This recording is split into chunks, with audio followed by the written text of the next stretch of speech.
Welcome to episode 396 of the Black and Gold Hockey Podcast. It is a big episode here today, as this is the day we are giving away the 2 tickets to the Bruins home opener this upcoming Thursday. Welcome to episode 396. I am your host, Sam Smith, joined by Jack Studley. Jack, how you doing? I'm great. Was at the Bruins win earlier. Can't complain about that. Was at the BC game last night. A lot of good shows from the Bruins prospects we have. So doing well. Yeah, and we're going to be talking about those prospects coming up in just a bit. Eamon McLean is here as always. Eamon, how are you? Doing great, Sam. Doing great. Yeah, Bruins finishing up 4-1-1 in the preseason through those 6 games. Kind of a surprise there. And let's run through the games of the past week. But before we do, let's get a word from our sponsor. Mill 77 Brewing began as a group of friends with a passion for creating the best craft beer and has grown into a company that wants to share that same passion and love with the community. Located in historic Amesbury, Massachusetts, in a renovated mill building which once built the carriages that carry people throughout the United States, Mill 77 Brewing strives to have its beer carry you to places of enjoyment and relaxation. It is a great place to watch Bruins games and other fantastic sporting events. Thank you to Mill 77 Brewing for sponsoring this podcast. Once again, shout out to Mill 77 Brewing for being the official title sponsor of the Black and Gold Hockey Podcast. Thank you so much to those guys over there. Now, as we were mentioning, the preseason has come to a close. And I'd argue it was a successful one because the Bruins finished with 4 wins, a loss and an extra time loss, 4-1-1. Before we get into the games of the past week, Jack, what was your reaction of the Bruins just overall preseason? They look pretty good, huh? Yeah, definitely. Really happy with what I saw. A lot better than what I expected. I didn't think we'd go 4-1-1, but then again, it's preseason, so kind of taking it with a grain of salt. It's more just to get Marco Sturm familiar with the team he's got. We saw a lot of the depth throughout the preseason, so I'm happy with that. And yeah, I think 4-1-1, pretty successful. Finally, we got a home win today. I didn't like that it took till today to get our first home win. Usually those are the ones that you want to get. You get your stronger lineup and against a weaker lineup most of the time. But that's besides the point. You go 3-0 on the road. It's a pretty good start. Yeah, absolutely. Eamon, what was your overall thoughts of the preseason before we really go in depth in the past few games?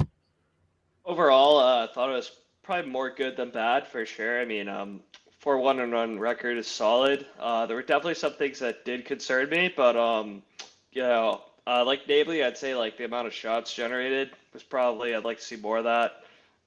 They seemed like they kind of got doubled up on shots a decent amount. But like overall, I mean, like they found a way to win today, which we'll talk about later, and they found a way to win more often than not. So I mean, can't really be too displeased. Yeah, absolutely not. Can't really be too mad at what we saw here today as we get into the games of the past week, including starting with Monday. It was Monday, right? Yeah, it was Monday. Monday, the Flyers were in town taking on the Bruins of the Garden. The Bruins put out a pretty hefty roster, and well, yeah, that didn't go to plan. Losing this one 3-2 in the shootout. Jack, you were there, right? You were there up on the 9th floor. What did you see? Yeah, really, I saw an intense game. I know it was low in shots, and maybe the first period was a little slower, but towards the end of that game, when we were trailing 2-1 in the third period, it felt like a regular season game. And Sean Corrali said it when we talked to him after the game. He said it didn't feel like a preseason game. So the intensity was good. But like Eamon said before, we only had 15 shots. We had nothing in overtime. 5, 6, and 4 throughout the period. So nothing special there. But we got Corrali on the board. That's good to see. So I was happy. I wasn't too mad about the loss, except that, Sam, we talked about it after the game. The shootout was pathetic. Yeah. Oh, yeah. Geez. All right. So I'm I'm the first one to tell you I absolutely despise the shootout. I think it's the worst thing in hockey. I hate it. I've always hated it. I've always said, I even wrote a paper about this, guys. I wrote a college paper about my displeasure of the shootout and how it turns the game into a glorified skills competition. I will die on that hill. I did not like any of the attempts the Bruins had in the shootout. They sent Middlestat, Zacha, and Pasternak out there, and I didn't like any of the attempts. Why? They didn't deke. They didn't do anything fun. They literally just walked in, maybe a couple of little puck handles and a wrist shot right on the net. It just didn't look great. Yeah, so before we get in the game, since you brought up the shootout, have you guys ever seen like the format? I want to say the Canucks were doing it during like one of their inter-squad scrimmages where so the penalty shot taker's at like the red line, right? But everyone behind them is on their knees at like the far blue line. So like let's say like here it's like the shooter, and like both teams are on this blue line, they're on their knees, right? So they blow the whistle, and the shooter has to go like as fast as he can because everyone's back checking behind them. Like, what do you guys think of that format of shootout? Because to me that's like actual hockey. Like that's an actual breakaway where you're like going as fast as you can because like somebody's gonna come behind you and like get you. Like for example, like you can't do like the Kuznetsov thing where you go all the way wide and like stick handle. You know what I mean? Like you have to shoot and you have to like make a play like quickly, or else you lose the puck. Now that would make things way more interesting because think about it, right? If you have the puck and you're being back checked by how many? 5 players, let's say, right? 5 players back checking, you're going to be panicking. That makes things really interesting. Now, they should have done that. I mean, like I feel like the 5 thing's kind of unnecessary, but like I feel like you could have like 2 or 3. You pick like maybe like one back checker and have them like on their knees like behind the shooter, and then they like charge after. So like you'd have to, but then also like you can't have someone slow go in the shootout then, right? Because like if you have McDavid back checking, like even if he's on his knees, I feel like he's gonna catch like I don't know, like Ryan Reeves if he's shooting. Like I mean. And in that situation, sucks to suck, man. I think that's great. That's awesome. Anyway, back to the Bruins Flyers. I mean, I wasn't too upset with this one. I mean, I was in attendance as a fan with some of my men's league teammates. Obviously, I was kind of disappointed they lost because I was like at the game and stuff. But I mean, the way I view it is the Bruins beat what was really the Flyers like NHL team in Philly like a few nights before, so you can't really get too upset about it going the other way. I'd say the only things that really concerned me in this game is probably Swayman's play. Like, I mean, I thought both the goals he allowed in regulation, the first one I thought wasn't a great turnover, but in that I thought that wasn't a great play. And the second one, obviously I thought, I mean, I know it went in off the post and stuff, but I thought that was a pretty savable shot. Watching it in person. Yeah. But yeah, other than that, I can't really be like, it's hard for me to really like get too upset about this game. Yeah, I just wish we saw a little bit more of an effort. Only 15 shots against practically an AHL squad. Not great to see. Not really thrilled about that. What I am thrilled about is the game that happened on Thursday because the Bruins took on the Capitals on Thursday and pulled out a win on the road. And it was the exact opposite situation. Bless you, Jack. Thank you. Opposite situation from what we had with the other night. So, Bruins send a minor league roster down there to take on pretty much an NHL roster for the most part and pull out a win on the road. And I'm really impressed with what I saw out of Joonas Korpisalo. Joonas Korpisalo, 30-plus save performance out of him. Really good stuff to see against pretty much a full-on NHL roster for the most part down there. Brett Harrison netting 2. Tufte with one of the more weirder goals you'll ever see. So for those who didn't watch the game, Riley Tufte is forechecking against a player. He rides the defender's back and like pokes it through Lindgren. It was one of the weirder goals you'll ever see. Excuse me, Jack. What was your reaction to the Bruins prospect for the most part pulling out a win on the road? Yeah, I really like the hustle that we saw. And these are the guys that are trying to make a name for themselves. So it's a great opportunity for them down in Washington to do so. And I think Brett Harrison did exactly that. He had those 2 goals, both gritty goals. Riley Durant set him up for the first one. The second one was an empty netter. But the first one he had was you're in the paint. You're in the area you want to be in and you get the goal. I liked what I saw out of them, and they're playing Ovechkin. Like, if they're not playing against nobodies in Washington, you're playing against Ovechkin. So I was really happy with what I saw on Thursday night. Yeah, absolutely. Until the Sox started.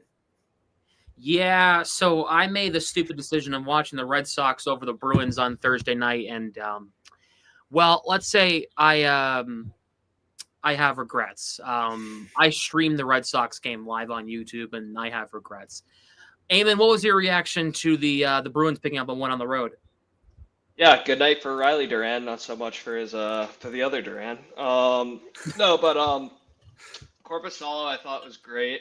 I mean, maybe his best game in a Bruins uniform. Honestly, I thought like the first period especially just stood on his head, kept them in the game. Honestly, another play that stood out to me was Ryan Leonard when he dug at Korpisalo. I love that Aspro just punched him in the face instantly. Didn't even think twice about it. That penalty call, by the way, was awful. I'm sorry. That is either matching or it's neither. Like, that's ridiculous. Are you telling if that's allowed, if I'm up forward and I could draw a penalty doing that, I'm just stabbing the goalie with my stick in the groin every single time and just getting a punch and grabbing power play. Like, what are we doing here? If that's a penalty kill for the team whose goalie gets like jabbed with a stick, what are we doing? Like, what are we doing here? Yeah. I thought it was just a great team effort that game. I mean, the Capitals did have a lot of prospects in their lineup, but I mean, the Bruins didn't have anyone like of Ovechkin's like status in the lineup, so it was good to see them pull out a win. What do you mean? We had Husnudinov. Oh yeah, of course. Hey, Husnudinov, he played today. All right, I'm pretty sure they like him. So interesting stuff. And Jack, you're smiling. Yeah. Yeah, I just love how we traded what we traded for to get him. Great trade on our end. Yeah. I mean, hey, it worked out in the long run. And let's get back actually into today as the Bruins pretty much was an NHL game from both teams, and the Bruins pull out a win at home against the Rangers 4-1. Zadorov getting 2 goals. When was the last time that ever happened? I think it's the first time we scored a multi-goal game in a Bruins uniform ever. Zacha getting a nice feed from Middlestat to make it 2-0, and then Elias Lindholm scored on the power play. What is going on? This is unbelievable. This is a completely different team. Jack, you were there as a fan today, correct? You were there as a fan. What did you see that was different about this NHL team? Yeah, I mean, I really liked what I saw, and I was with my father, so I said to him at one point, I really like the physicality, and I looked up at the hits, and the Rangers were out hitting us. So I just liked kind of what I saw overall from the team. We were up on top of the Rangers from the jump. It's Shesterkin too, so that's one of the better challenges in the league to face, especially in a preseason game. And Nikita Zadorov, I know you mentioned the 2 goals, stood out to me today. Every time I saw him on the ice, except for the times he took a penalty at the end there, he was doing something. He was doing the right thing. He had 4 hits today. He had those 2 goals. Right place, right time. Good game from Zadorov today. Yeah, death, taxes, and Nikita Zadorov taking penalties. It's, you know, if we were to have a shots game for the amount of for every time Zadorov took a penalty, we'd all be dead. To say the least about that. Eamon, Fraser Minten had a really good pass to Zadorov to make it 1-0 in the first period. Minten pretty much a lock at this point to make the NHL roster. If he wasn't a lock before, he certainly is now. Yeah, 100%. That pass was great. He also had another great feed to Asimov at the back door that Shesterkin made a great save on, but that was also a dime. Yeah, it's encouraging to see. I mean, Minten was obviously billed when he got traded as more of a defensive forward. You know, there are concerns about like what his like offensive ceiling would be, but those are both 2 pretty high-end passes. Like those are not easy plays to execute. So that was good to see. Another thing I really liked was I liked how you know, especially around like Rempe, like obviously Rempe's like one of the like tougher players in the league, that no one was backing down. Jeannot was going after him, Zadorov was going after him, Kaslik was going after him. Like I like that a lot. You know, if you don't have talent, you have to be hard to play against. You have to be physical. And I like a lot of what I've seen. I've seen a lot of guys that are just standing up for each other. Like I love that Asimov went right after Susie on that hit on Minten. Obviously, I don't think Kaslik really got much out of Rempe or Acebach got much out of Susie, but I like that they were willing to stand in there and take punishment for each other. It's a good sign if they're doing that in what's really a meaningless game. I feel like that's a good sign for what's to come. Yeah, for sure. I disagree on the Rempe. I think he kind of stayed quiet when Zadorov was on the ice. He ragdolled Kastelik, a guy who's a little smaller than him. I didn't like what I saw out of Rempe today, but we're Bruins. Oh, no. One second, I liked what I saw out of Rempe. I'm not saying there. I just couldn't stand him today. Every time he was on the ice, if Zadorov wasn't, he was being the little cheap Rempe he is. When Zadorov was, he was kind of quiet. So you kind of see where he lies there. I don't like him at all. It got to the point last year where he got called up, and I literally posted, "How long till he gets suspended?" Come on, man. They're pointing it out in the chat, and I think it's a really good thing to talk about. 100%. Jeremy Swayman had a fantastic day today. The only goal he let in was a deflection late in the game, but Jeremy Swayman, that looked very promising, Jack. Yeah, 100%. The Rangers peppered him with shots. They nearly doubled us today. And he looked like Jeremy Swayman the one that we know, not from last season, the one from the seasons before. He looked comfortable, he looked calm, and he was in front of every puck that he saw except for that one deflection. Yeah, for sure. He looked really good. Eamon, what was your reaction to seeing Jeremy Swayman put up a really masterful performance today? Yeah, it was a great game. He looked really confident. The one goal that got by him, I'd actually like to see it again. The replay they showed on Nesson, it looked like it was a high stick. It looked like it may have been pretty conclusively over the bar. I don't think they have goal reviews in the preseason, but I'm not sure that one would have counted. But yeah, Swayman was great. I mean, the Bruins, I think they got outshot 31-17 or something like that. I mean, Swayman outplayed Shesterkin pretty significantly today, which is a nice development. Yeah, really promising stuff, and it's really good to see him get back to, hopefully, as the season goes on, back to form. Because last year was an anomaly. Everybody was bad last year, but Swayman, just to put it bluntly, Jack, everybody was not up to par. But Swayman looks really good today. And I want to mention, Eamon, your point about meaningless preseason games, right? Speaking of meaningless preseason, did you guys see the Panthers Lightning game the other night? Did you guys see that? AJ Greer. 186 penalty minutes in a preseason game. You want to know who the leader of that was? AJ Greer. Yeah. He gets suspended $2,200. Yeah, fined. Yeah, $2,200. Oh yeah, fined. Excuse me, wrong term. Yeah, he got fined $2,200. Yeah, I was live for the Red Sox game the other night, and everybody was like, they're all saying, "Oh my God, the Panthers Lightning game's crazy."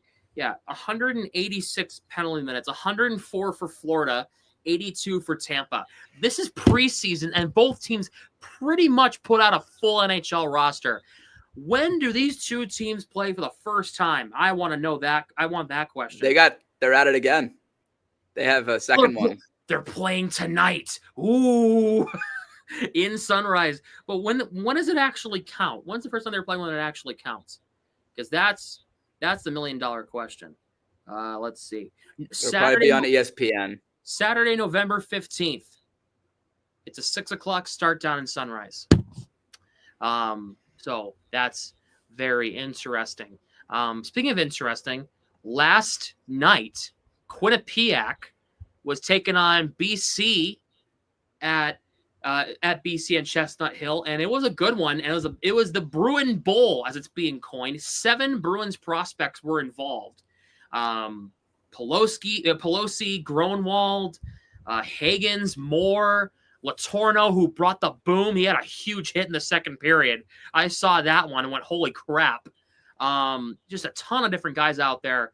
Jack, you were there. Mm-hmm. What did you see? Pelosi had that nice goal, but what did you see out of all those guys that were playing last night, besides Kostadinski, who didn't play? Yeah, I was thrilled with what I saw. Shout out to StubHub for the tickets. Get your StubHub tickets in the link.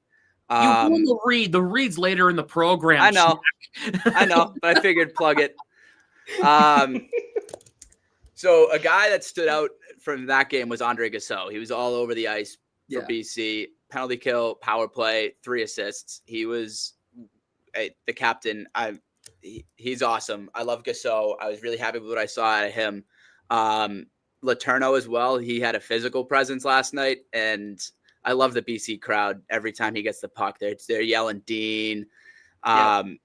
It was loud when he laid the body last night. So I was happy with what I saw. And then we talked about it beforehand, but Chris Pelosi's goal is exactly what you want to see out of these prospects. It's gritty net front, just get to the goal, bury the puck when it's loose. And then Hagen's had an assist, and then Will Moore, first collegiate point. So we kind of showed up last night, and Jelvik didn't get on the scoreboard, but he played a great game. Was another guy. He was with Gasso a lot last night. I was really happy with what I saw to him. I was kind of surprised he wasn't on the score sheet. Yeah, I have the stats in front of me. So from Bruins prospects, of course, Pelosi was the only one to score last night. Andre Gasso, 3 assists. Hagens had an assist, and Moore had an assist. Eamon, good promising stuff to see out of your college kids coming up. Yeah, that was a fun game to watch. This is the first time I actually got to watch like a full game with Chris Pelosi. I think I really liked what I saw. Like, I mean, I loved what he knew, like when he scored that goal, that he was going to get cross-checked to the back of the head or whatever it was. And he just went in there, just completely threw himself in the crease, got it. That was nice to see. The Hagens line, like, it looked to me like they're kind of just going through some like growing pains, honestly. Like, I think like Hagens and Stiga are pretty familiar with each other, but Ryan Conmey is a transfer from UNH. It looks like they're still kind of trying to figure it out a little bit, but I mean, like, I think they'll end up being all right. I really liked Will Moore too. Like, I thought he was really impressive. He looks like he's been playing like college hockey for a long time. That did not look like it was his first ever game. Like, I like the way he uses his size. I didn't realize he was I thought he was a little smaller than what he was listed at. I didn't realize he was 6'3". 6'3". He uses his frame really well. I don't know why. I thought he was like 6'1" or 6'2". I mean, still tall, but not 6'3", obviously. I saw him at development camp. That's when I was like, holy shit, this kid's tall. Yeah, I mean, they said on the broadcast that Chris Pelosi put on 16 pounds of muscle. The muscle part I'm a little skeptical of. I'm not sure that's quite possible to do in one summer, if it be all muscle. But I mean, yeah, it's good. It's good to see people like filling out their frame a bit before they turn pro. But yeah, I'm definitely I was definitely felt positive vibes having watched that game. Like, I thought Grodvold was pretty good too. Yeah. I mean, it can be kind of hard to shine in like a game like that as a defenseman, I feel like, but like, I mean, I didn't notice him for any of the wrong reasons. I mean, I thought he played well, so it'll be fun to watch. Yeah, absolutely. One thing to note, speaking of college prospects, how about the one we're most excited about besides Hagens? Will Zellers is making his North Dakota debut in an exhibition game tonight. He's got first-line minutes with Ellis Rickwood and Dylan James tonight for UND, as they're going to be taking on Manitoba. Oh, all right. Well, that's great.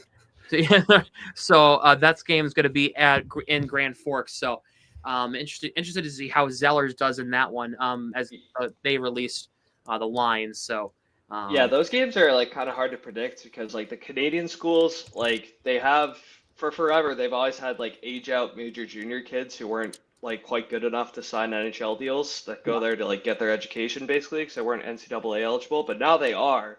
So I mean, you'd think that a lot of those schools are probably just going to get ransacked by like lower end Division I programs over the years. So I mean, we'll see. I mean, Michigan like blew out Mercyhurst last night. It was an actual Division I program. So I mean, it'll be interesting to see like kind of what the parity level's like this year. Yeah, for sure. Jack, you wanted to mention Beckett Hendrickson and yes, Casper Nasson. So go ahead. Yeah. Well, they're not on the same team. Hendrickson plays for Minnesota. He had a goal and an assist last night. And Nasson plays for Miami, Ohio. He had a goal and an assist. So our college prospects that were playing last night did do pretty well across the board. So I just wanted to put that out there as well if we're talking Bruins college prospects. Yeah. So hey, look, everybody's doing their part. Everybody's doing really good, and it's good to see. It's good to see how these college prospects are developing. I do want to get up to a BC game this year. That is my goal. I haven't really been a college hockey guy, but the fact that BC has 6 Bruins prospects there, I kind of want to go just to see how they play in person. And plus, I've heard BC's, as you were mentioning, Jack, BC's crowd is unbelievable to be in. Yeah, they were cool. It was awesome. Good to be back there. So I've never been to a BC game, so I want to definitely get up there. So that should be a lot of fun. Let's move on to the roster cuts, because yesterday the Bruins put people on waivers and sent people down to the AHL. Let's run through that real quick. So the Bruins, let's take a look here. So Frederic Brunet, Riley Duran, Brett Harrison, and Fabian Lysell were sent to the Providence Bruins training camp. No real surprises there, right, Jack? No, not at all. Did you say the waivers guys, or is it just I'm going to hold Providence those for guys? the second part of the question. Got it. All right. The guys who were sent down straight to Providence. Yeah. So for those guys, no. I know Lysell is definitely. There's always conversation about Fabian Lysell. I don't think he earned it. Harrison, I think he could have been in the. No disrespect to Harrison, I really liked what I saw out of him.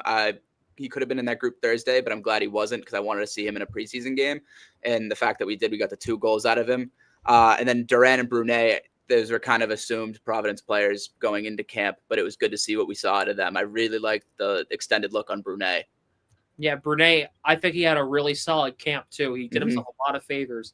Lysell, not so much. I thought he looked fine in the first half of the preseason. I thought he looked better than what we usually see out of him in the preseason. But Thursday, he did not do himself any favors, Eamon, whatsoever. Yeah, Thursday night was not a great game. I honestly thought he had played fine to well in the first 2 preseason games. Like, I didn't really think he had really hurt his stock the first 2 games, but Thursday night, no, was just not good at all.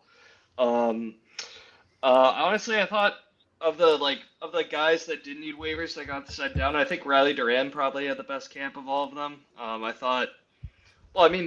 I guess Brett Harrison had 2 goals in just 1 game, so I guess he had a pretty good camp too. But I was really impressed with Riley Duran. Like, I thought, he's just always going to the net. Him, Brown, and VL look pretty good together. I'm sure that'll be a line in Providence, assuming VL ends up there. But I liked what I saw of him the most, I'd say. I really enjoyed Frederic Brunet's camp. I thought him playing with Jonathan Aspero this year in this camp was really entertaining to see on a pairing. I thought they played really well together. I would not be shocked if they get paired together in Providence. Like, they looked good together. So very intriguing there. And then all of these guys were placed on waivers yesterday. They all cleared waivers.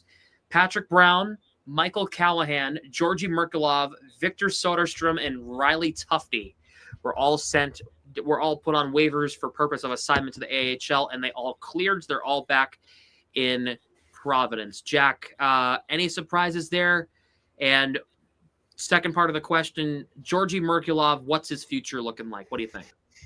Yeah, so to answer the first part, no surprises. Patrick Brown was leading the preseason points total. He had a goal and 3 assists at the time that he got sent down, but he's the Providence captain. You kind of knew where he was playing this year. And then Merkulov, man, I was really high on Merkulov, and then he hit waiver. I was hoping that he'd get claimed, and he didn't. Like, I was hoping for his sake he could get a start elsewhere. Waivers, he was this comment's exactly what I'm about to say. 31 teams passed on him. Yeah, thank you. Shout out Boston Bruins. 31 teams passed on him, so we kind of know he's not ours. So it sucks. I was hoping that he could get a fresh start somewhere else, but unfortunately, it's not going to work out for Merkulov in Boston. Yeah, unfortunately not. Eamon, it's unfortunate because Merkulov had a lot of hype around him as he was going to be something special, and it just kind of fell through. Yeah, honestly, I thought he had decent camp. Honestly, I thought he played pretty well against the Flyers on a Saturday or Sunday it was of last week. Thought he had a pretty good game. Nice pass to Bancroft for his first goal. Yep. But yeah, I'd say of the guys that got waived, the one I was probably the most disappointed with was probably Victor Soderstrom. Came over, Swedish Hockey League Defenseman of the Year, just didn't really show anything, honestly. I mean, it was honestly from like his first shift. He had two really bad giveaways that ended up in goals against. I mean, it's just not going to cut it no matter where you are, really. Disappointing. I mean, I thought for sure, if you told me like someone was going to push Jordan Harris for the seventh defenseman role, I would not have predicted Jonathan Aspirant. I would have taken Soderstrom 7 days a week. So, yeah, just really, I was honestly kind of surprised, like just how bad he really looked. I mean, we'll see. You know, maybe like time in Providence, like assuming he stays there, he doesn't go back to Sweden. Well, kind of like get him reused to like kind of what the speed of the game is in North America. But yeah, I didn't really like what I saw. Yeah, Soderstrom, very disappointing camp out of him. So, there's a guy that just didn't. I didn't like a lot of. I didn't like a lot of his game. Defensively, he just wasn't up to speed, and on the offensive side of the puck, it just didn't look right. Didn't look as advertised. Yeah, not as advertised, because I know he was being hyped up as like, oh, this is a great ad. It didn't look. Yeah, good. I was actually afraid he might get scooped up on waivers just because that there's still the talent there with him. Is that there is talent. Like he didn't win that award for no reason, but I was thinking maybe a team would scoop him up just to give him that shot. But again, no one did. So good news for us. We still have him in case he does go down to Providence and light it up. Yeah, absolutely. Yeah, I think sorry, just one more thing. And I think another thing to keep in mind, you know, with Merkulov and Soderstrom is, you know, sometimes after these guys can have like a little more value after they go through waivers because teams don't have to worry about like keeping them on their NHL rosters and like losing them. So, I mean, that might be something to consider, like in Merkulov's case. Like, it might actually, like, if he has requested a trade out of Boston, like, that might actually help him get one, honestly. That teams don't have to worry about, like, keeping him on their NHL roster to start. They could, like, see what they have. Yeah, honestly, that's a good idea. It's a good idea for other teams to think about. Riley Tufte, a guy that, you know, re-signed with the Bruins over the offseason, you know, do you think he could see some NHL minutes this year? Jack? I think like we're going to see him in the NHL this year. I think he's going to play a game or two. I didn't hate what I saw out of him. I think he kind of fits that mold of like where like he's just like a Bruin. Like he's a forward. He kind of, I know I don't like the guy. He reminded me a lot of Brazo with the way he kind of plays. But he's more physical, a lot more physical. I do hope, because I think he could be like a pain on that fourth line, but we already have so much. Yeah, exactly. And Eamon, I know that he wasn't a part of the roster cuts, but Jeff Viel is another guy who I thought impressed. I thought he had a really solid camp, including that goal he scored last weekend against the Flyers. What do you think we could see out of Jeff Viel this year? Yeah, I think Viel made a decent case to like stick around as an extra forward, honestly. Like, I mean, he's a veteran, so like he's not one of those like players that you like kind of worry about them not playing every day or whatever, because there's not really much development left. But I mean, I thought he did they played 2 games or 3 games? I think only 2, right? 2. Yeah, I thought he was really good in both games, honestly. Like, I thought he played well. The one goal he had against the Flyers was awesome. That was a sweet finish. Yeah, I thought he helped himself a lot. Like, for me, like, I wouldn't hesitate to call him up. Like, I would not hesitate to call him up for the fourth line if there are injuries, assuming he does eventually get waived. But yeah, it'll be interesting to watch. In that first game against Washington, he was just looking for, I said this last time, but he was just looking for anybody to fight. He'll be, if any of those fourth liners go down and we need someone to throw a punch or lay the body, we got him. I'd rather, no disrespect to Tufte, but I'd rather see Viel throw the body or lay the punch.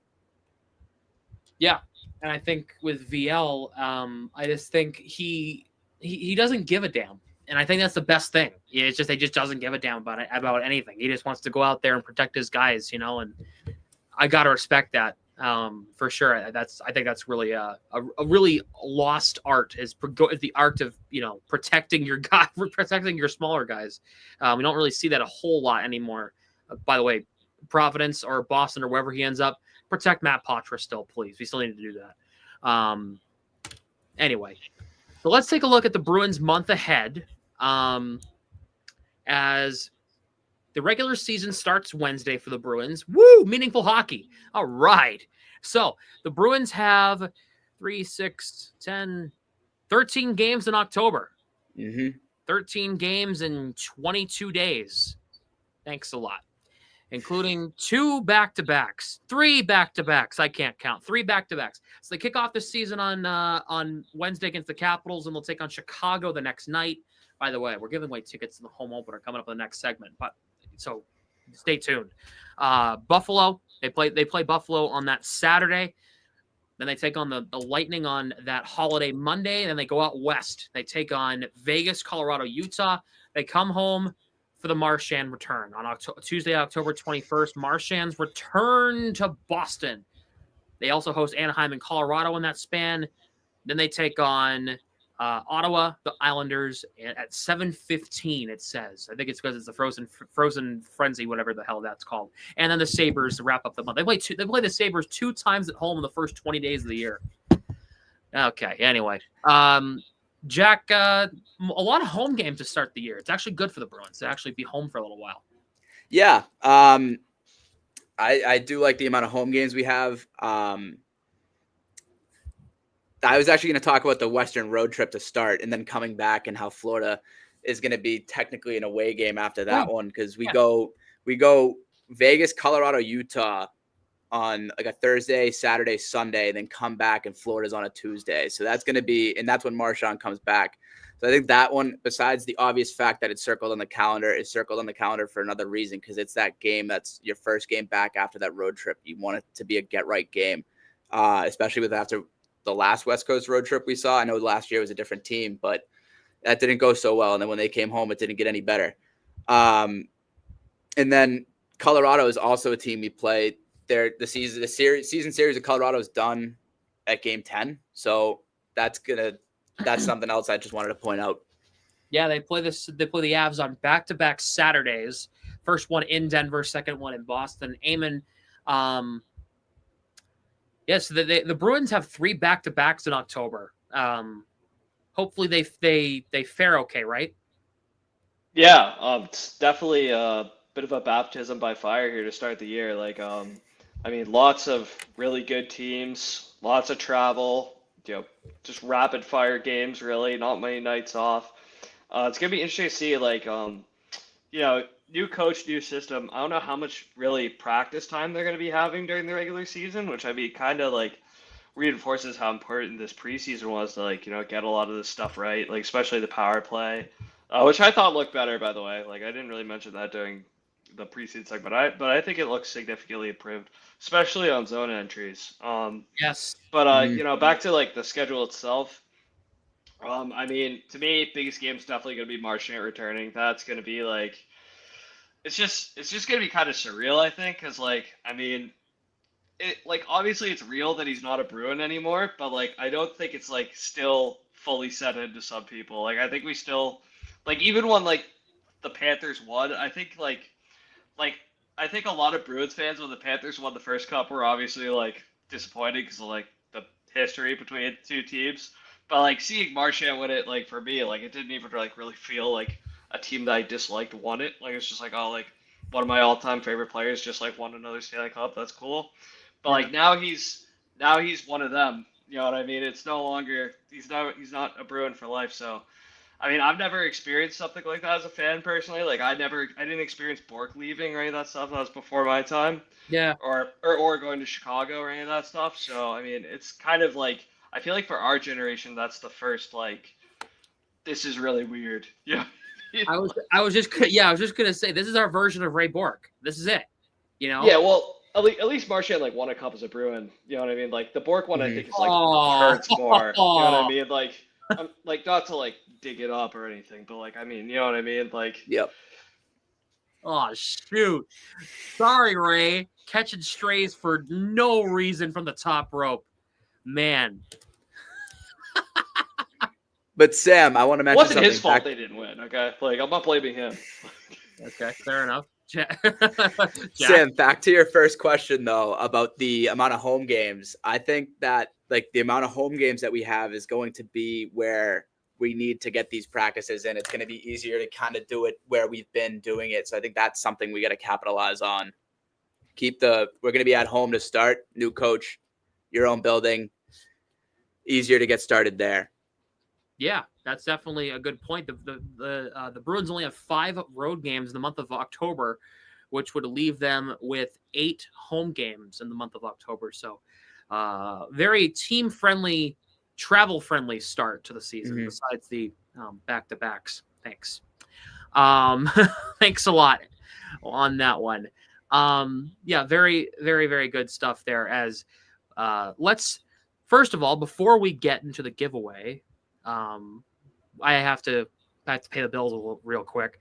Ladies and gentlemen, the Bruins are back. Regular season starting soon, and wouldn't you want the best seats in the house? Well, guess what, guys? StubHub has an offer for you. Use the StubHub link in the description to buy your tickets and cheer on any Boston sports team, and also go sing your hearts out and go laugh your asses off at any concert or any comedy show with the link in the description, and support BNG as the Bruins regular season's coming back. The Patriots, I believe, have a home game next week. They're in Buffalo this week. I believe they're back home next week. No, they're on the road the next 2 weeks after that. They're playing New Orleans and Tennessee. They're back home soon. Celtics preseason starting soon, I'm sure. I don't really follow the Celtics anymore. College hockey. Hockey. Go watch BC. Go watch Quinnipiac, and go watch all the other Bruins. Or go watch the greatest college ever, the University of Vermont, baby.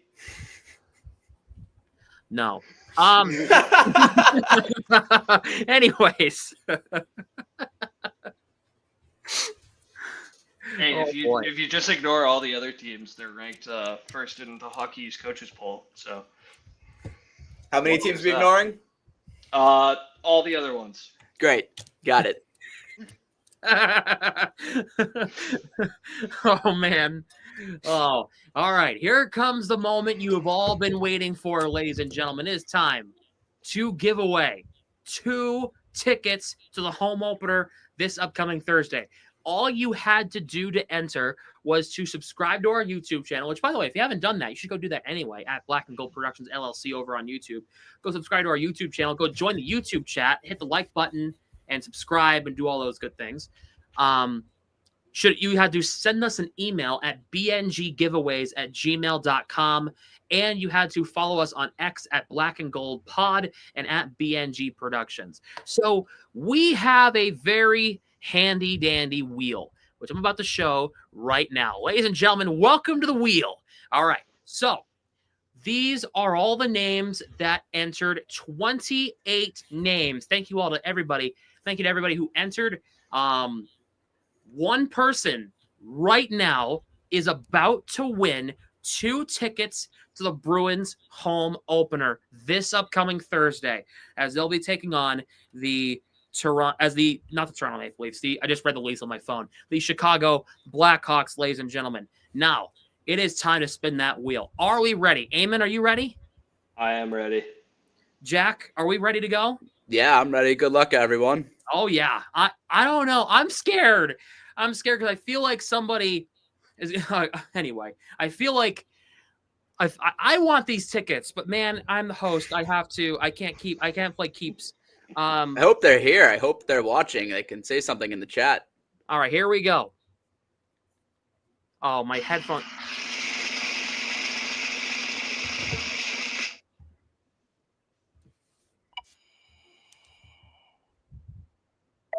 Andrea Tonsky, congratulations. You and a friend or a family member or a loved one or a new friend that you might make in the live chat, you are making your way to TD Garden this upcoming Thursday night as they'll be taking on the Chicago Blackhawks. Congratulations to Andrea Tonsky. You are the winner of the 2-ticket giveaway to the home opener. We're not respinning. Congratulations to Andrea. Congratulations. We'll be contacting you soon after the podcast is over. Congratulations, Andrea, on winning these 2 tickets. And I got to tell you what, I am jealous. Jack, 2 tickets to the home opener? I mean, come on. 2 free tickets is, there's nothing better. There is absolutely nothing better. Eamon, what are your thoughts on that? Yeah, I mean, 2 free tickets to like any Bruins game is great, but like especially opening night, like I mean, you get to see like all the festivities, all that good stuff. You know, every team's got hope. Everyone's 0-0 to start. You know, New uniforms. Great. New uniforms, exactly. I mean, new coach. What more could you want? Yeah, absolutely. So congratulations to Andrea. We'll be getting in contact with you shortly. Very, very exciting stuff. Congratulations. Hopefully you and whoever you take has a great time on Thursday night. And we're going to be hopefully asking for pictures as well so that we can document your experience there as you are the winner of the BNG giveaway. And that's not the only giveaway we're doing. We're going to be hopefully doing some giveaways throughout the year as well. So definitely really exciting stuff. Congratulations, Andrea. All right.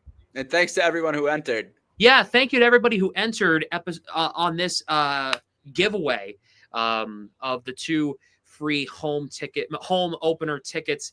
In the future, bnggiveaways@gmail.com will be where you have to enter. Sending us an email, we'll be taking care of that. We'll be letting you know any other future giveaways that we'll be doing. So congratulations to Andrea. Thank you to everybody who entered. You guys are awesome. All right. We'll be getting in contact. All right, so let's chat about the final roster. So we made our line predictions a couple weeks ago, and these lines, you know, they might not be exactly what we think they're going to be. But Jack, I'll start with you. Is there anybody that you had on your lines that will either not or will make the roster? Go ahead. Yeah, well, Patra's still around. I don't know if he's making the roster because he didn't play today, but he's still on the NHL roster now. I didn't have him up there, so I'm really interested to see what they do with him. Oh, there it is. I made the graphic on the side, guys, but this is what they were.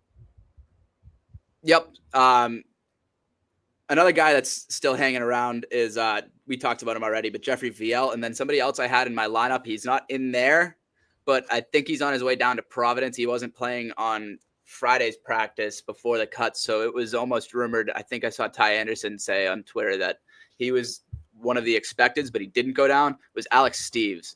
I was really high on him going into camp. I didn't see too much out of him, especially towards the end there, that really would have had me be like, yeah, let's keep him in the NHL lineup. So I hope he can go back down to Providence and kind of earn his way back up. But I'm excited to see what happens with Patra. Yeah, Matt Patra kind of in limbo. Didn't play. Did he play today? No, he didn't play Nope. today, right? Him and Blue Mel did not play today. Another one. Yeah, Patra, Blue Mel is another one. Kind of we don't really know. Mel, yeah. We don't know what happened with him. He's another guy I was really, really high on. Shout out to Kenny Kaminsky for that article he had in the summer. But nowhere to be found today. He was practicing on the 5th line yesterday. So with Patra and Beecher. So I'm not sure what happened there. He's got a shot. He's not all of them hit the frame, but he's got a shot. Yeah, for sure. Defensively, any real surprises there? No, I think the defensive pairs I had are what we're expecting. So cool. I had Harris as my extra. I'm not counting out Jonathan Aspero yet because, man, that guy's been impressive this camp. So it's really those two. I think the decision's been made. It's just a matter of time before we find out. I was really happy with what I saw. And then I had DiPietro. I think it's going to be Korpisalo. I don't see why they would keep 3. And I think Korpisalo kind of earned it. He had that great game against Washington. I think he earned his spot. It was his to lose, and he didn't. So, yeah, I completely agree with that. Eamon, what any surprises? Anybody that you think could make the roster that you didn't have originally, or vice versa?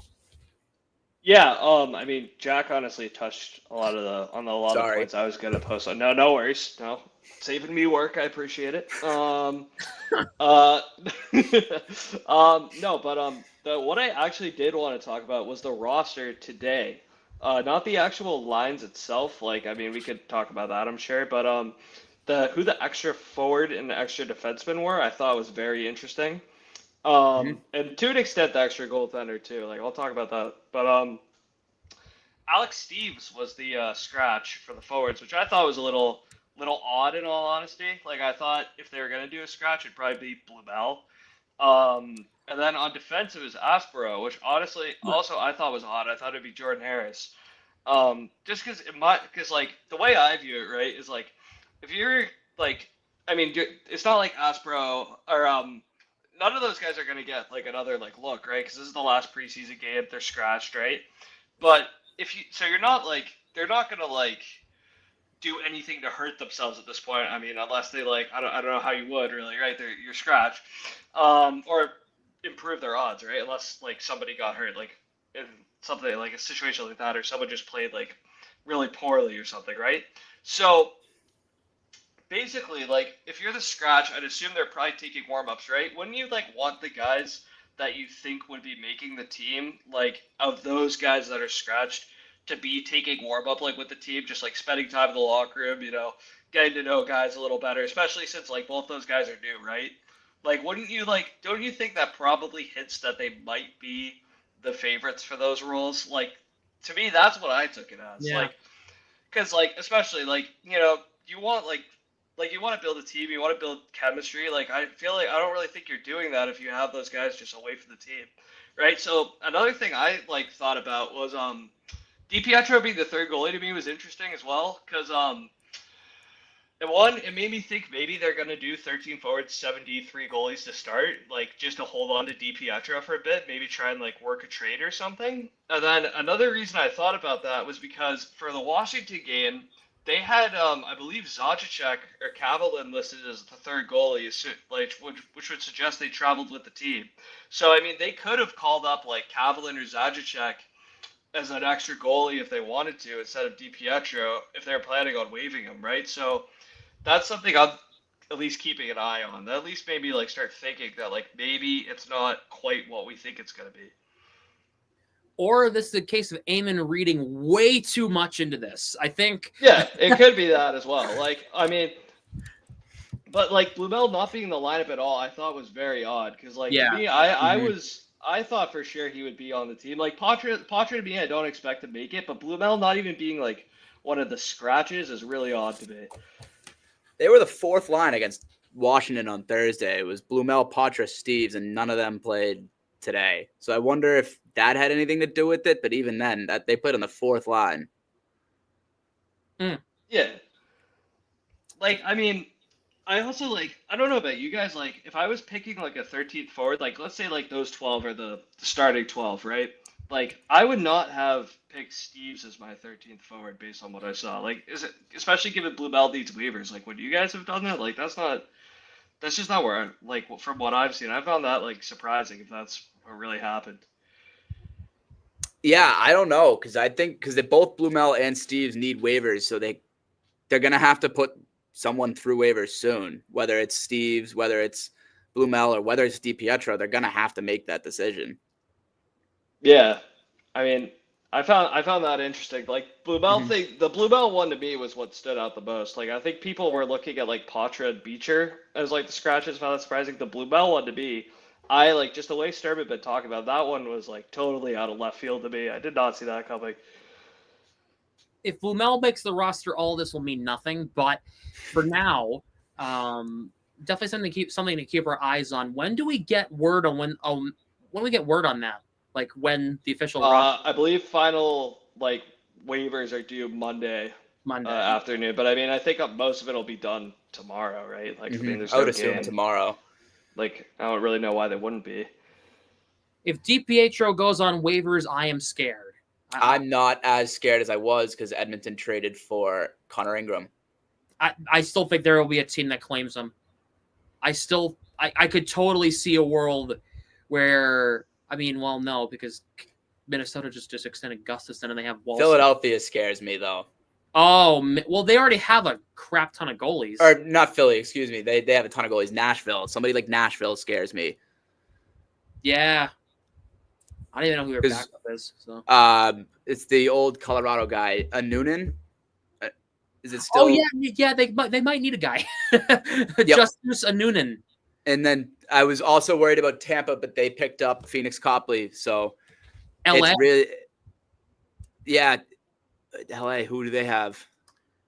They have Kemper. Yeah, LA. Yeah, put the Kings in that list. LA could be a team. Well, wait a minute. Hold on. They have Kemper.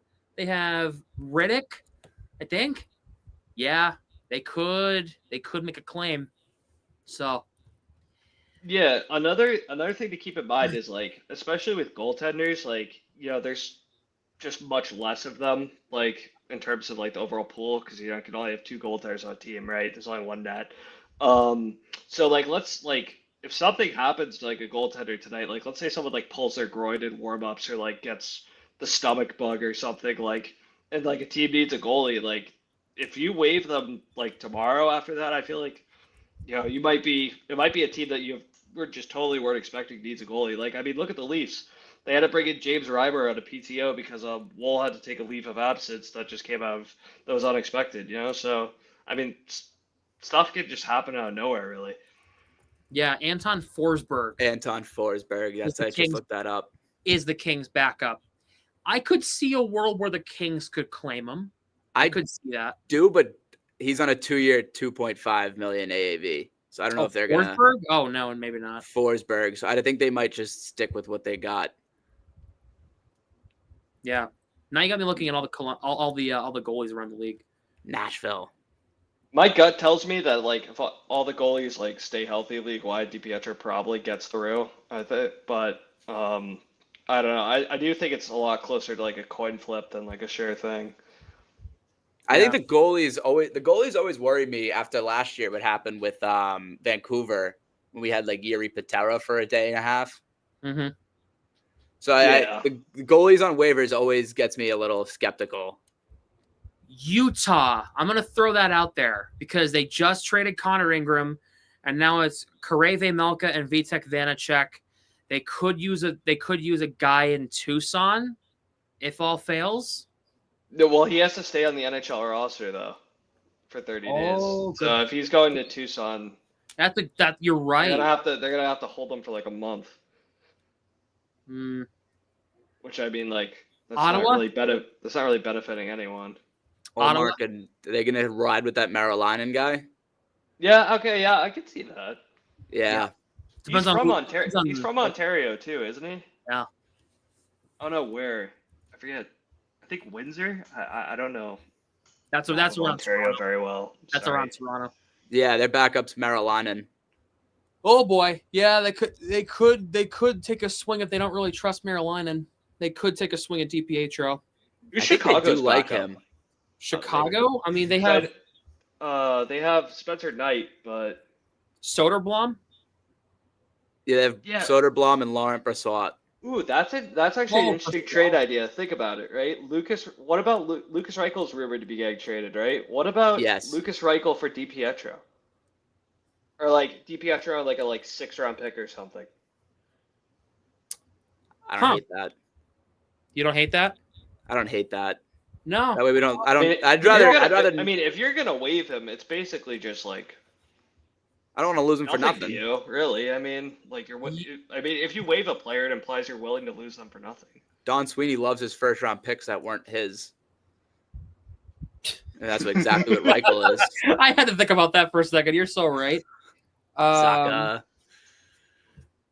Yeah.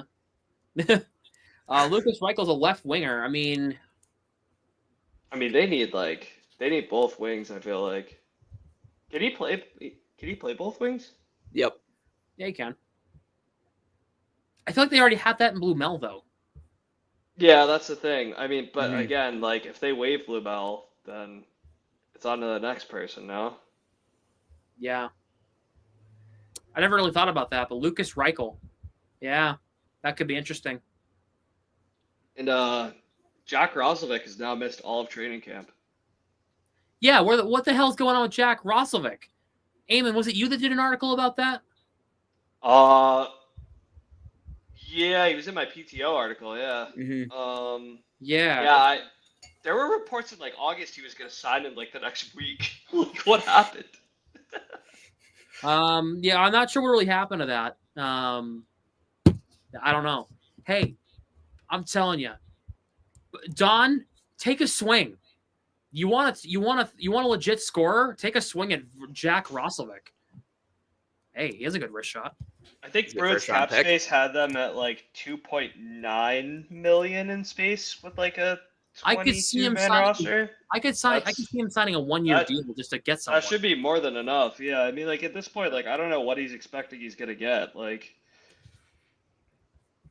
yeah, imagine we're talking crap and then Jack Roslovic signs somewhere.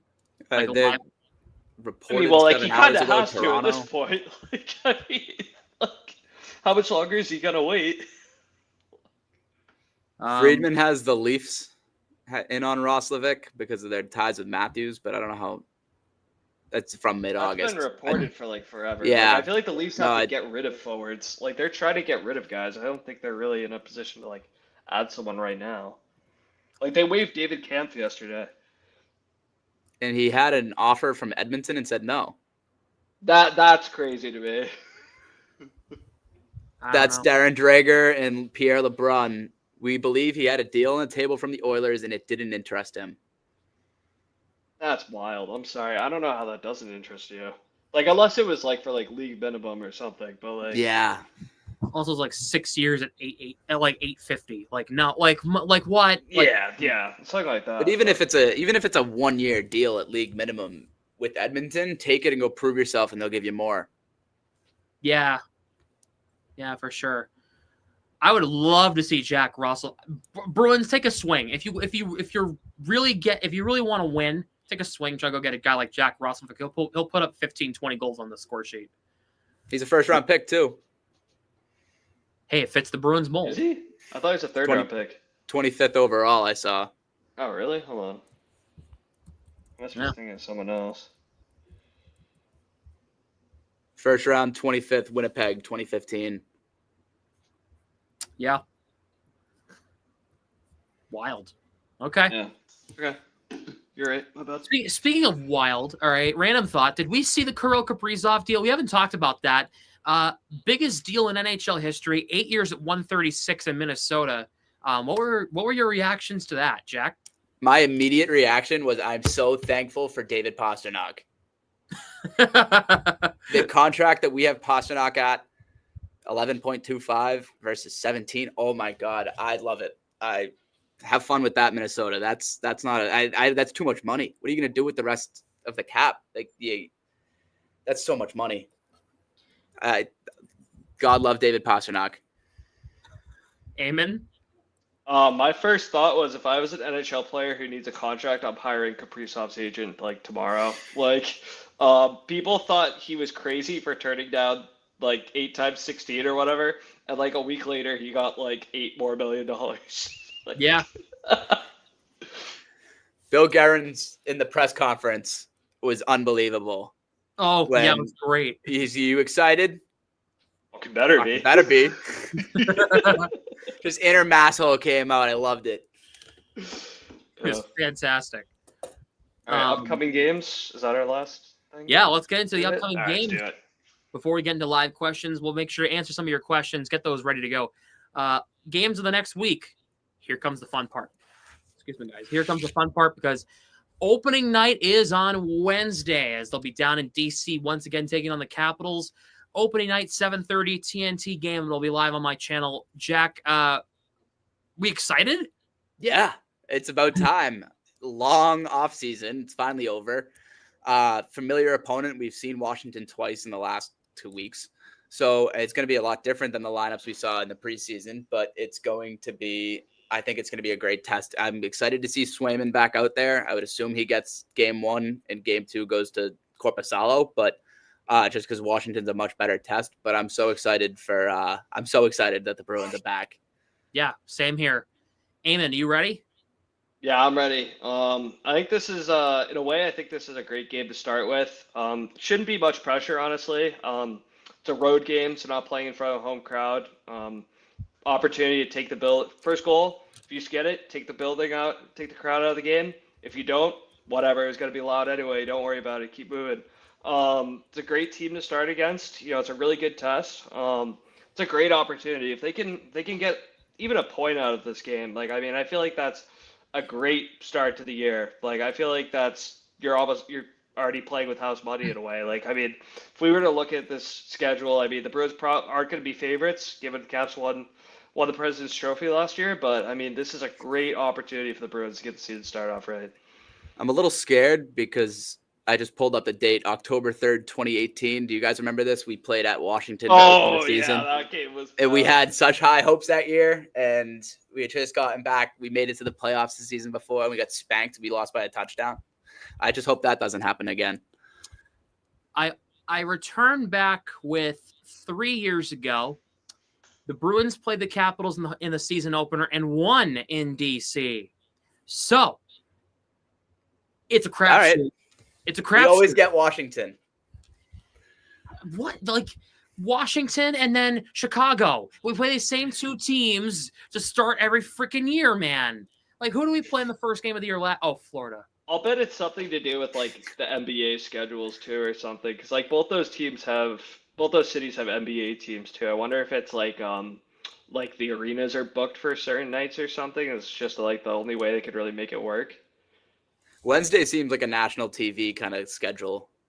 Well, yeah, it could be that too. It could just seem like. Well, you remember the NBA left TNT, so that opens up the NHL to have more games on TNT this year. They got a bunch of Tuesday night games now on TNT. Tuesday and Wednesday. Tuesday, Wednesday, Thursdays, ESPN's nights, TNT's nights. Nice. And then the weekend is ESPN. Which, by the way, don't even get me started on the Cubs, the color commentator in the Padres Cubs game. Don't even get me started. Is he still employed by ESPN? Did they can him after that or no? I feel like... No, but he was noticeably quiet during game 2 when they did that ad read. He actually, you know what he did? You know what he did?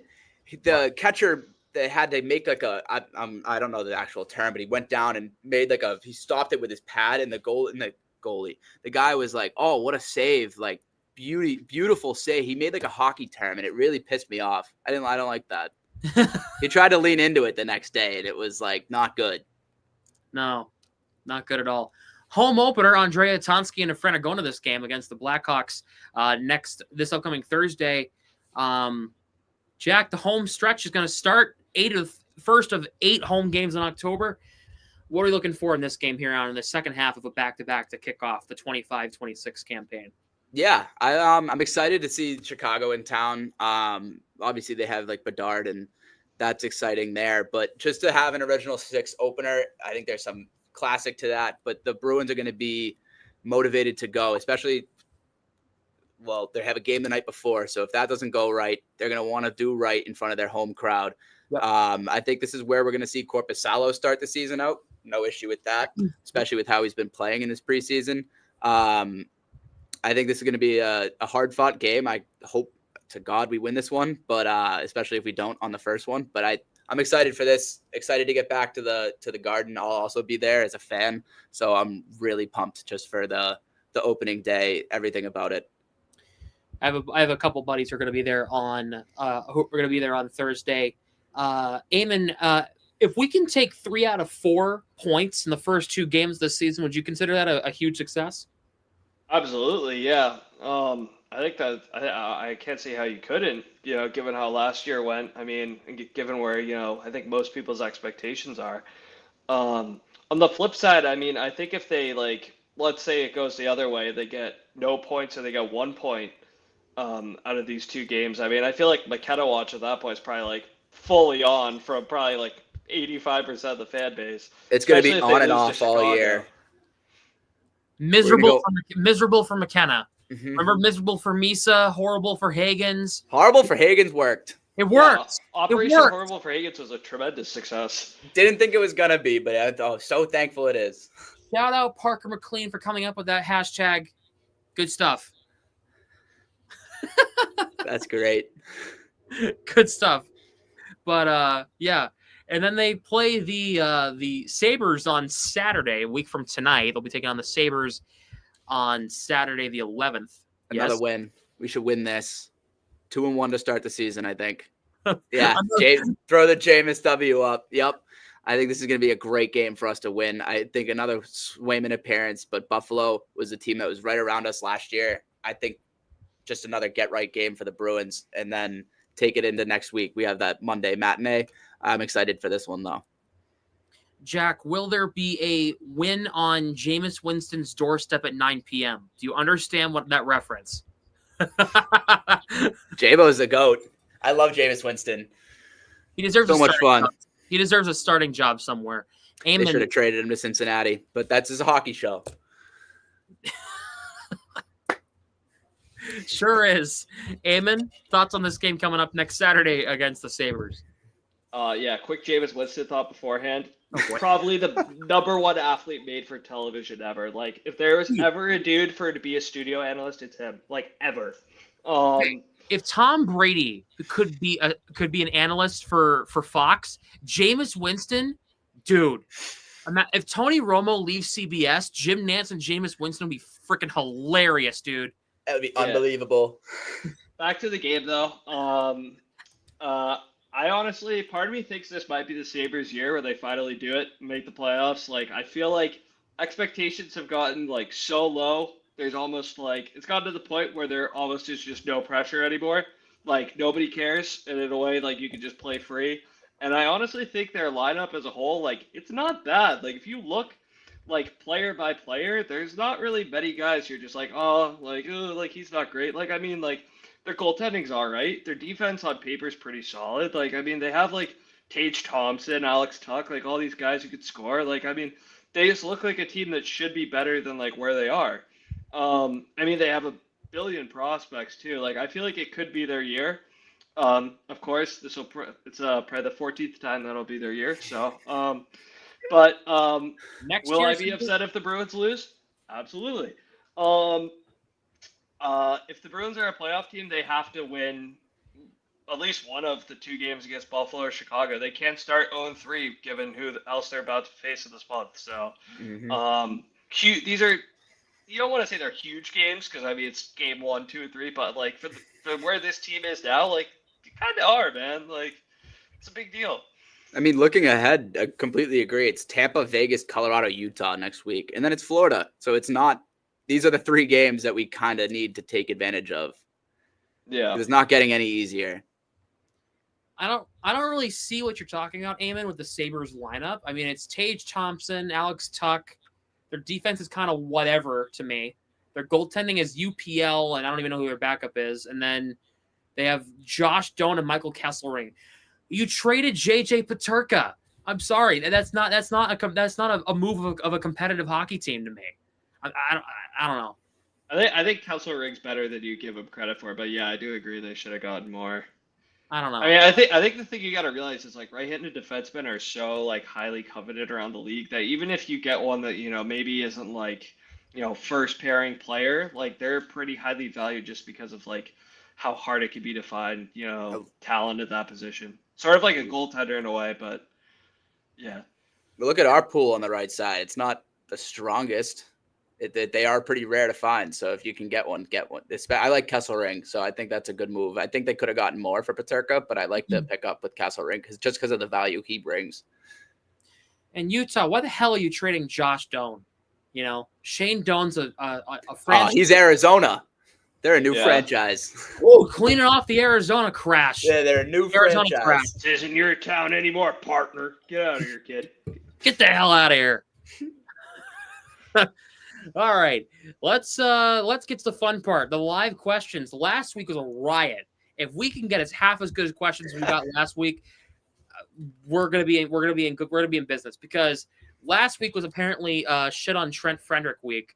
So that's a lot of fun. If you have any questions, drop them in the live chat. We'd love to hear what you guys have to say about all things Bruins. If DiPietro isn't claimed and Corpy starts playing like Corpy typically does, do you think they call DiPietro up or just overplay Sway? Ooh. if I were to run the team, I would call up DiPietro and get Korpisalo out of there. If he's not up to par, I don't want to see Swayman playing 65 games again, or 60 games again. I don't want to see that happen. So I do want to see DiPietro get up if Korpisalo is not up to par. But I hope we don't see that this year, right, Jack? Yeah, I agree. I hope we don't see it, but I think if we do, both of those things could happen where they call DiPietro up and they play Swayman more. I think if they call DiPietro up, it's going to kind of go hand in hand where Swayman will play more. And I know Corpy wants to play more. I think DiPietro, they can kind of lean back and say like, hey, we have Swayman here. Like he's established. We're getting you started, and give Swayman more games if that's the case. Eamon? Yeah, I just kind of hope this doesn't become one of those like sort of years where they were for like Rask, you know, pre Kudobin, pre Halak days, where he was just getting like an obscene amount of starts because they couldn't find someone that they trusted to like take the load off of his shoulders. So I mean, I kind of agree with Jack. I think it could really go either way. I think a lot of it depends on how Swayman himself is playing. Like if Swayman's just rolling, then I think they'd probably bump his starts up. And then I mean, if Swayman's kind of like not where he was last year, but like, you know, sort of more in like the like 905, like 910 save percentage range, I think they would definitely consider calling up DiPietro just to like try something new. Yeah, I could see that as well. I mean, of course you could do both, I suppose. Like, I mean, I don't think the two are like mutually exclusive, kind of like as you suggested, Jack. Mm-hmm. Yeah, they could. Oh, thank you for the update. Hey, Sam, Yankees are losing 10-1 currently, just so you know. Thank you. Everybody wins when the Yankees lose. Yeah, and the Blue Jays won. The game's over. They won 10-1. Shout out David. Shout out David. Yeah, let's go, David. Good stuff. They had an 8-run 7th and 8th inning combined. 8 runs in the 7th and 8th inning to pull away. So, good stuff there. Who stays as 13th forward? We were kind of having this conversation earlier, but to me, if Blumel's in the lineup, it has to be Husnudinov, right? Is that kind of the general consensus? It's either Husnudinov or Blumel, right? Jack? Yeah, it really depends on who's in the lineup. I think if I'm looking at today's, I really don't know because you got to pick either one of those guys. So, or no, Husnudinov was in. I was thinking of Steve's just there. Yeah, I think it's got to be Blumel if you're looking at the lineup today. I really hope Blumel is in the starting lineup, but if we're going off of what we saw today, I think he'll be the 13th just because it's not worth it to lose him to waivers because I think there are teams out there that will take him up because there was competition to sign him this summer. Pittsburgh was all in. Pittsburgh was up there with us till the end of it. Yeah. Yeah, for sure. Eamon? Yeah, I mean, to me, Husnudinov, like 100%, like I wouldn't waive him. I just don't really see like how he wouldn't be on the team. Whether he's actually going to be in the 12 guys that line up on opening night, I'm not like 100% sure. Again, like I found that like the no Blumel aspect, I mean, we talked about this, just be like kind of curveball, like out of nowhere. I didn't really see that coming. To me, like I don't really understand like why they would sort of invest so much time with him. Like, I mean, like they put him on like power play units, like top lines, like for preseason. I don't think he did like poorly. Like I was kind of hoping he'd do a little better, but it wasn't enough for me to be like, yeah, like just waive him. Like unless, of course, like the thing that like kind of like popped into my mind when we were talking about Roslovic is, you know, like maybe they really are looking at like external options. You know, there are like quite a few names out there. Maybe that is like why they didn't really slot Blumel in, because I mean I thought Husnudinov had a good camp overall, but I didn't think he was like I didn't view him as like a lock for the 12 opening night. Like assuming that like the guys that played tonight are the guys who are going to play on Wednesday. Like kind of curious to see what you guys think about that. Husnudinov's nobody's really stood out as like a breakaway player in this camp. Like no one's like the star, the spotlight was on them this camp. So I think that's like we didn't really get what we were kind of looking for going into it. I was hoping we'd see like maybe one or two guys like stand out above the crowd. Not necessarily the case, but I do think Husnudinov was up there. He was I really liked what I saw out of him this week. I hope if he's not in the starting lineup, he's that extra forward. Yeah, I agree with you on what you just said about how they're not really being a standout camp. Like, I mean, there wasn't like, I mean, if you look at a lot of the past few trading camps, like 2 years ago you had Patra, bursting on the scene after a good year in the OHL. The other year it was Lauko and Greer kind of made the team out of camp. Koepke made the team at a camp last year. Koepke last year. There wasn't. I'd say the closest to that is maybe Minton, but like I think like most of us had him on the roster to begin with. Mm-hmm. Aspero, maybe. It's a weird year, and like also like another thing that makes me think about it is like they didn't bring in any PTOs or anything like that. They usually they always bring in like one or two.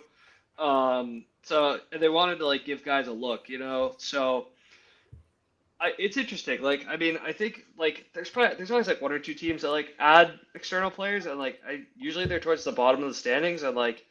I mean, that's kind of where the Bruins are, like, now after last year. I mean, we were, like, I know we sold off super hard, but we were, like, the standings don't lie, we were a bottom 5 team last year. So, I mean, it'll be interesting to see, like, what transpires the next few days. Yeah, very interesting to see what goes down there.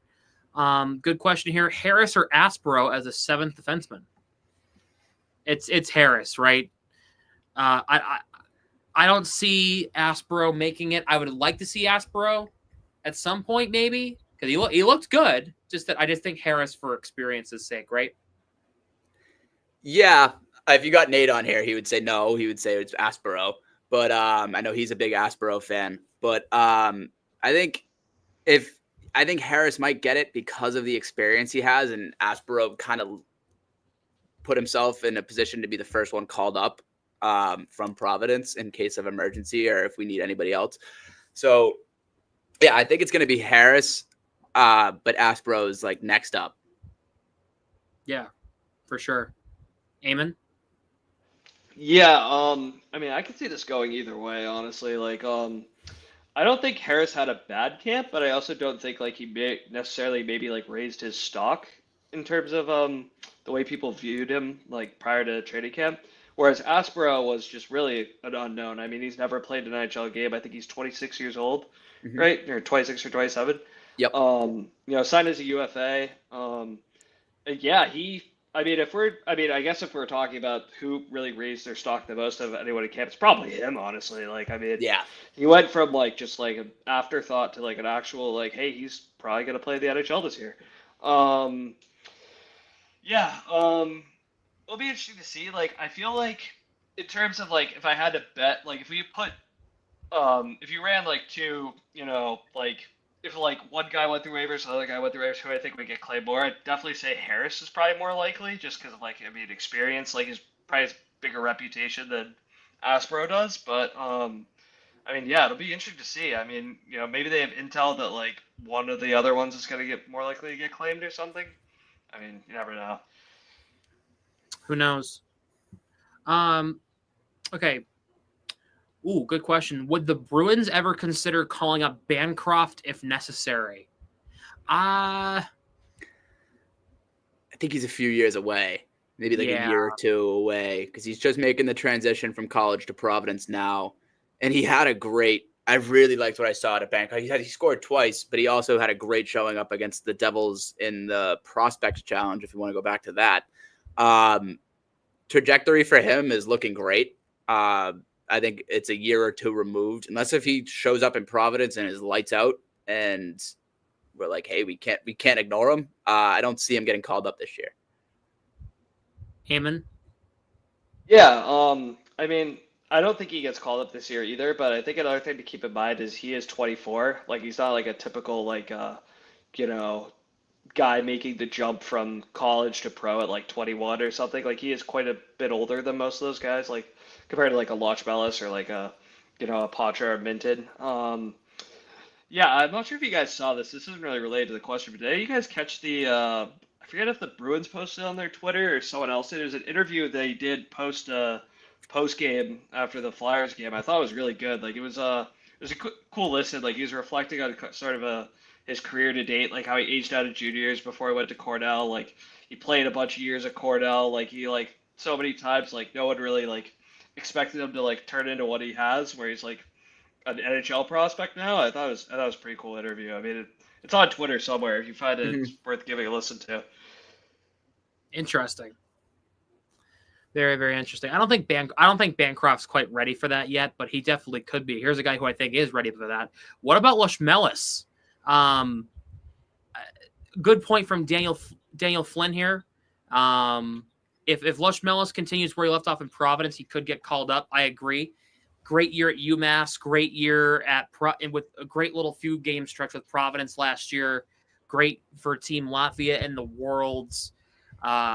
I think Lush-Mellis is a guy that could definitely get a few games in the NHL this year as somebody who's going to be watching Providence a little more prominently for more reasons that maybe I can't quite talk about yet. There's definitely spots for Lush-Mellis in Boston for a few games, especially with injuries going to be happening throughout in and out the year. And so I could see a world where Lush-Mellis does get a few different call-ups throughout the year. Jack? Yeah, I think Dan Flynn had my answer. He had 12 points in 6 games at the end of the season there. So if he continues that, yeah, it's hard to overlook. He'll definitely get a call up. But I think if not, then hold him down there for a year. Let him see what he's got when he comes time for next year's camp. Eamon? Yeah, I mean, I think it'll be hard to sustain the Pacers at the AHL. What was it, like 2 points per game? I mean, that's just really not sustainable, whatever league you're playing in these days, unfortunately. But he's almost certainly going to be an Olympian this year if he's healthy with Latvia. So that'll be something to keep an eye on. You know, he's going to get pretty good experience. I forget who's in Latvia's Olympic group this year, but I mean, he'll definitely get to play against some of the world's best, just like he does at the Worlds. So be fun to watch.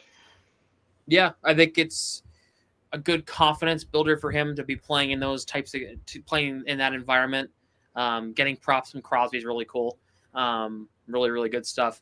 Do you think the Bruins fixed a lot of their issues they had last year? And also, what do they need to do to fix the issue currently of lacking shots on goal? I think it's one of the main things they need to fix is just the mentality issue of shoot the damn puck.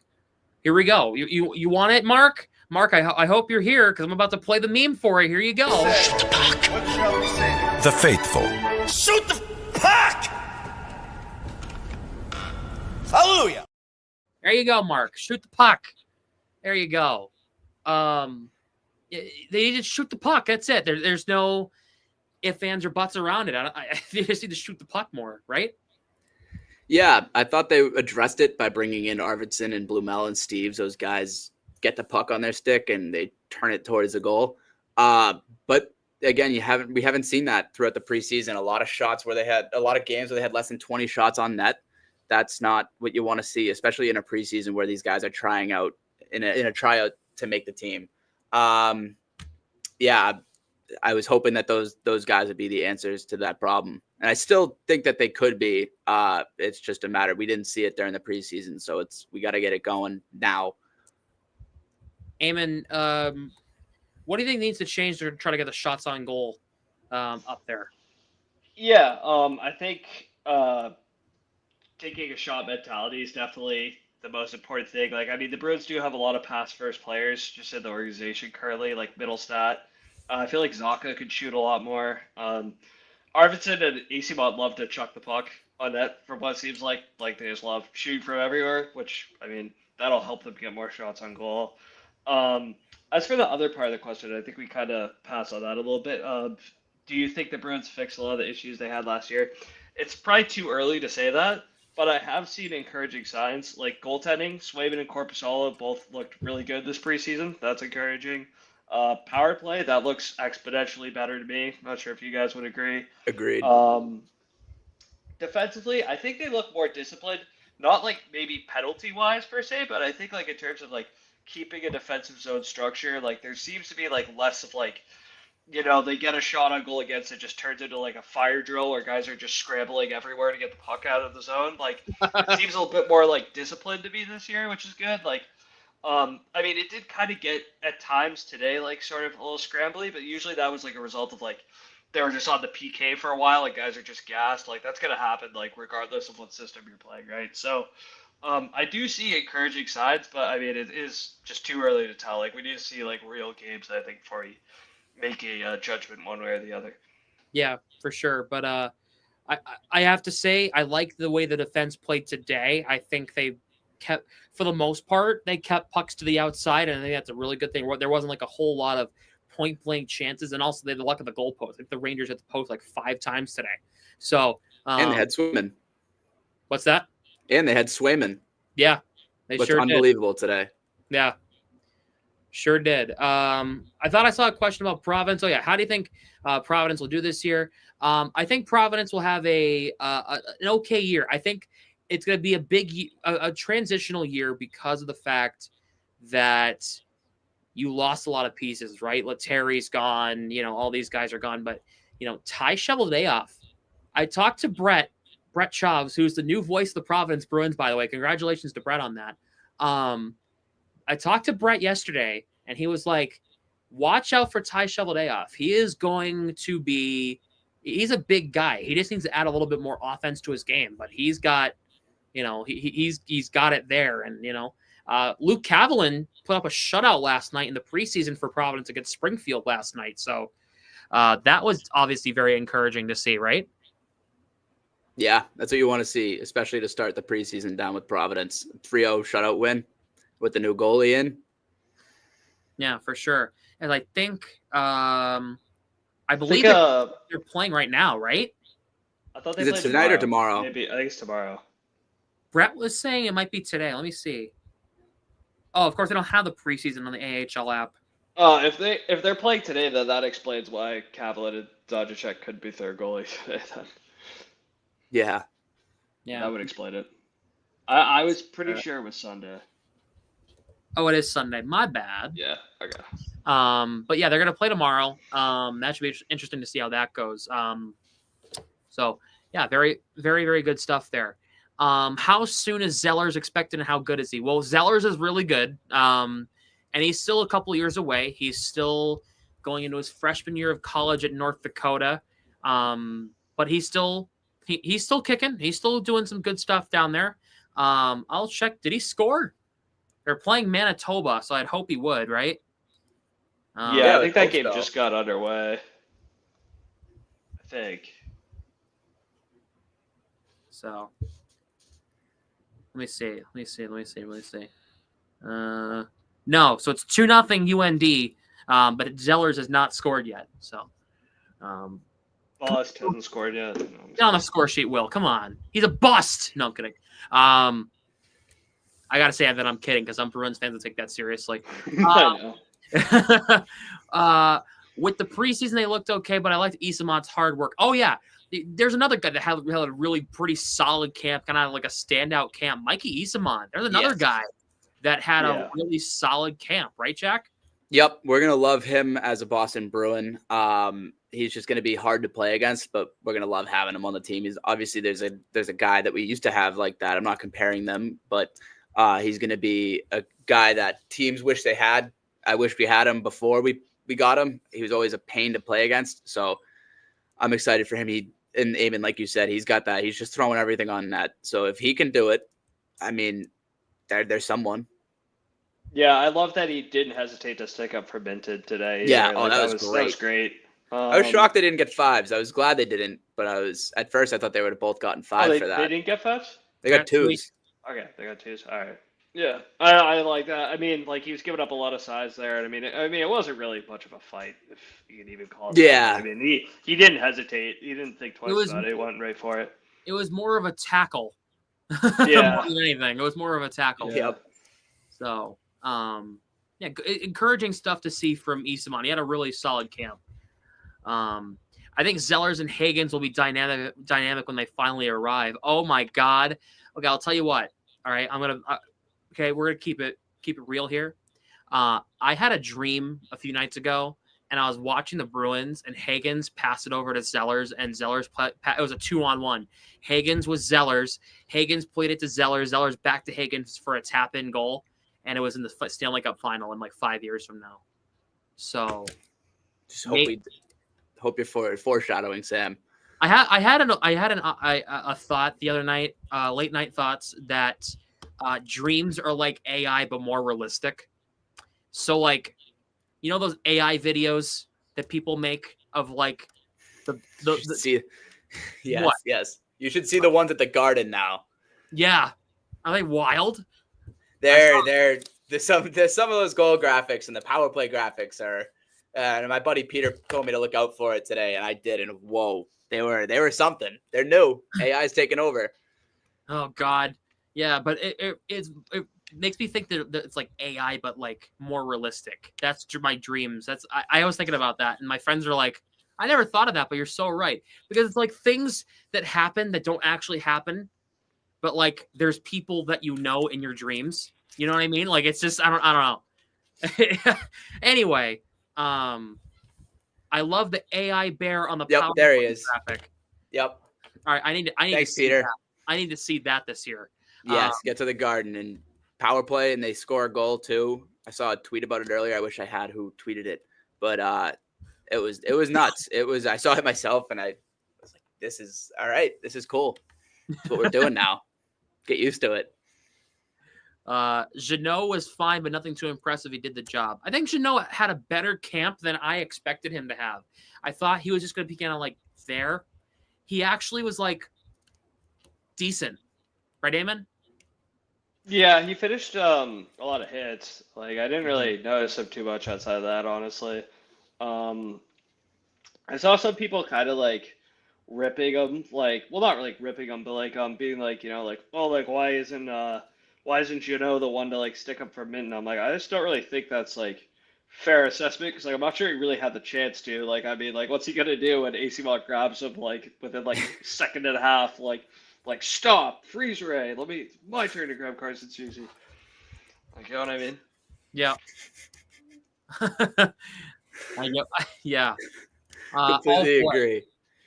I liked, yeah, exactly what you said, Eamon. He finished the hit to kind of exactly what we expected from him, and I did think there was more. I liked it was the first game where he was on that line with Lysell and Minton, and he had 2 shots. I thought he could have had more in that game. He looked better offensively than I had ever expected to see him. So I think I was really happy with what I saw with Jeannot. He didn't like wow me, like he didn't score. But those hits and his just the way he was out when he was on the ice, you would notice him. He kind of had control of what he was doing, kind of commanded the ice. Obviously, Asimont grabbed a hold of Carson Soucy today, but if Jeannot was any closer than Asimont was, that would be Jeannot taking care of Soucy. So, and then Victoria is right here in the chat saying Jeannot will surprise people this year. Fully agree. I think obviously we signed him for a lot of money. People are going to bring that up, but I think that kind of brought in a negative reaction around Jeannot. So I think now that the season's going to start, I think people are going to be happy with what they see out of him. Obviously, we're not expecting 20 goals like he had back when we were in high school, but just his production to the team might be more than just the stat sheet shows. Yeah. I'm frustrated with Lysell. He's too passive, in my opinion. I think the exact opposite. I'm frustrated with Lysell because he doesn't pass enough. I think he shoots the puck way too much, or he turns it over. He kind of like hogs the puck way too much to me. He hogs onto it too long, and then he either turns it over or shoots the puck to no man's land. Is that just me? I think he meant like passive, like not aggressive, like passive, not like passing too much. Oh, yes. That version of the word passive, sure, absolutely. Mm-hmm. Yeah, wow, I completely just okay. I completely just did not process your question. But yes, from that aspect, yeah, he's kind of just there. Like he doesn't really he doesn't like throw the body too much, and when he does, it's not really effective. Like he's kind of just there. He's one of those people that will stand around a scrum but not actually get involved, you know? Mm-hmm. Yeah, I think that's a fair assessment. I think from like his perspective, I feel like he needs to like simplify to an extent. Like obviously don't become like don't just strict dump and chase player. Like I mean like Lysell got drafted in the first round because of his skill, right? Like, don't change who you are necessarily, but I mean, like, change like aspects of the way you play your game. Like, I mean, like, use your speed, get it in the forecheck, take the puck to the net. Like, you don't have to be huge to do those things. Like, use what you have to your advantage. Like, use your speed. Like, how many times do you watch Lysell? And how many times does he use his speed like in a one-on-one? It's not like he doesn't just go around guys. He tries to go through them with like toe drags and stuff. Use your speed to your advantage. Go around them. Like there was one video back when he got drafted from the U18 Worlds where he walked Luke Hughes not by like toe dragging him but just going around him because he's faster than him. Like he doesn't use his speed enough to his advantage. That's something that like I mean I'm not in these conversations. Like I don't know like what like the coaching staffs are like telling them, but like that's what I would tell them if I was in the room. Yeah, for sure. Update from Dom Tiano. Cooper Simpson has his second goal of the season tonight. Yeah, I saw that. Second of many. Yeah, Simpson's great. He passes a lot more than I thought he did, though. Like, I mean, he seems like watching him, like he looks for. I thought he was more of a shooter when I watched like his like highlight tape. Like he makes a lot of really good cross ice like power play feeds that I really like, especially like one touch, just like tic tac toe, boom, like one timer on the other side. Yeah. Yeah, he's got a absolute lethal shot too.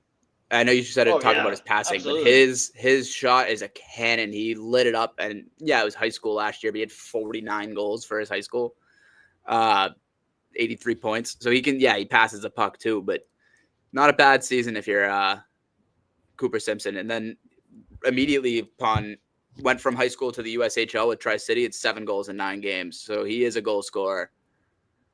First of many, I think, this year. That'll be fun to follow. Second of many. So excuse me, second of many. Yes. As that is going to do it for episode 396 of the Black and Gold Hockey Podcast. This is a fun episode. We chatted about a lot of different things today, didn't we? We gave away 2 tickets. We chatted about the college situation, talked about the NHL situation. We had a lot of fun here today here on the podcast. Jack, as always, thanks for joining me here today. Appreciate it. Yeah, thanks as always. Thanks for having me on. Eamon, thanks for coming on as always. Thank you, Sam. Glad to be here as always. And for those who watched on YouTube and Facebook and on X, thanks for tuning in here today. For those who are listening on Spotify and Apple Podcasts, make sure to leave us a 5-star rating, a nice review, and a follow. It helps us out and grow to become a top podcast. If you haven't subscribed over to the Black and Gold Productions YouTube channel, please do so. Go to the Black and Gold Productions YouTube channel. Go like the stream and subscribe to our YouTube channel.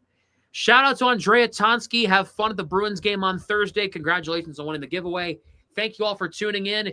We will see you guys next week on episode 397 of the Black and Gold Hockey Podcast. For Jack, Eamon, and myself, signing off for now. We'll see you guys next week. And of course, as always, let's go Bruins. Go Bruins, baby. Go Bruins.